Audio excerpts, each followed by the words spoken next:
Movies. Oh, he did? Oh man, I didn't know that. Jeez. All right, that's sad. All right, okay. All right, guys, listen. Here we go. Next topic. All right, next topic. I think it's number 10 here, right?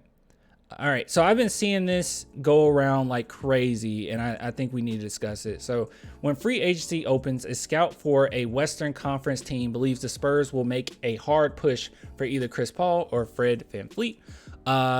He possesses, let's see, that the opportunity to pair Wemby with an experienced playmaker at point guard will ultimately be impossible for San Antonio to pass up. It doesn't end there. The scout believes that the Spurs will not only sign one of the 2 point guards, but will make the playoffs next season after doing so, with Wemby playing the do they mean starting role? Starring role. I guess they meant starting. Shout out to LJ Ellis on this again. All right, so what's my thoughts on this? So I've seen quite a few people talking about this in particular, and they've been so adamant on it. The San Antonio Spurs will pursue Chris Paul and Fred VanVleet.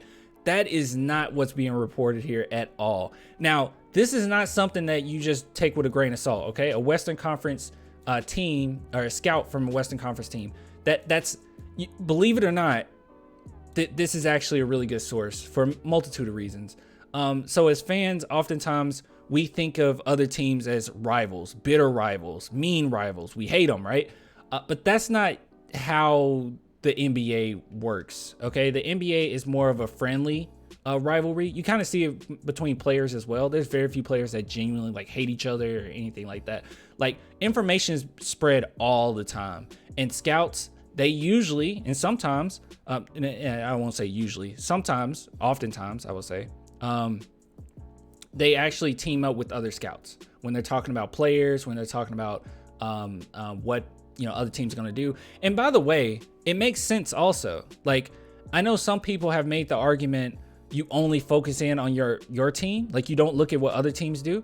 How would you be able to function in the NBA where a lot of things that you want to do is predicated based on what other teams decide to do? Like, you need to know how other teams function. So a scout from a Western Conference team is actually a pretty decent source in that. But as far as us going after Chris Paul or Fred VanVleet, I would not at this point. I really thought about it.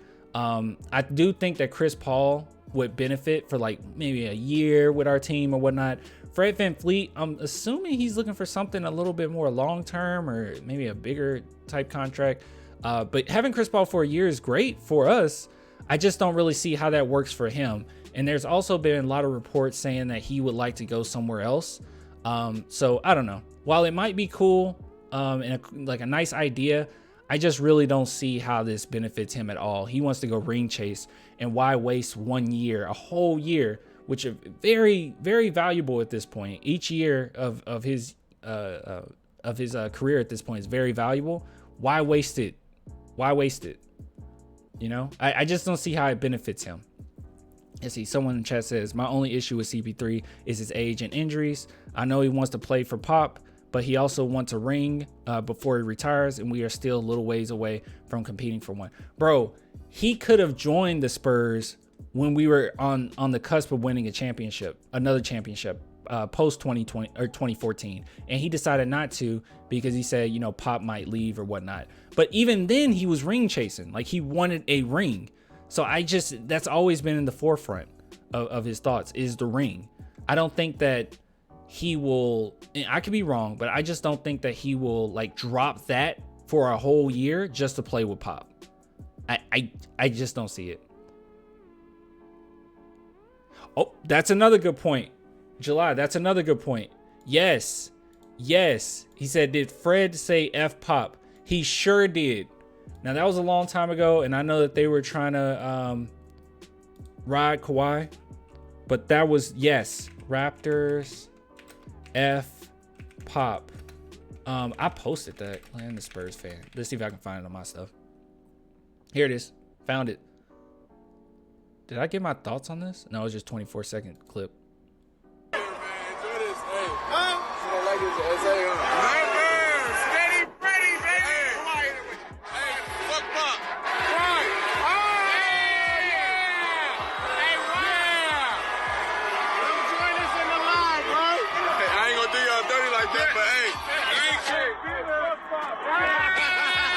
Oh, they covered it up so they could say it, and he probably didn't realize it. Yeah, that's stupid. But yeah, so yeah, he also said F pop. But I mean, that was one instance. I know that they were riding Kawhi trying to get him to come back, but still, very lame, very trash. Don't like it. So overall, how I feel, I wouldn't bring Chris Paul in. I mean, it will be beneficial to us. Don't get me wrong, but the Spurs are already looking at other guards, you know, in not free agency, but in the draft. There's going to be so many trades, apparently. So I wouldn't bother.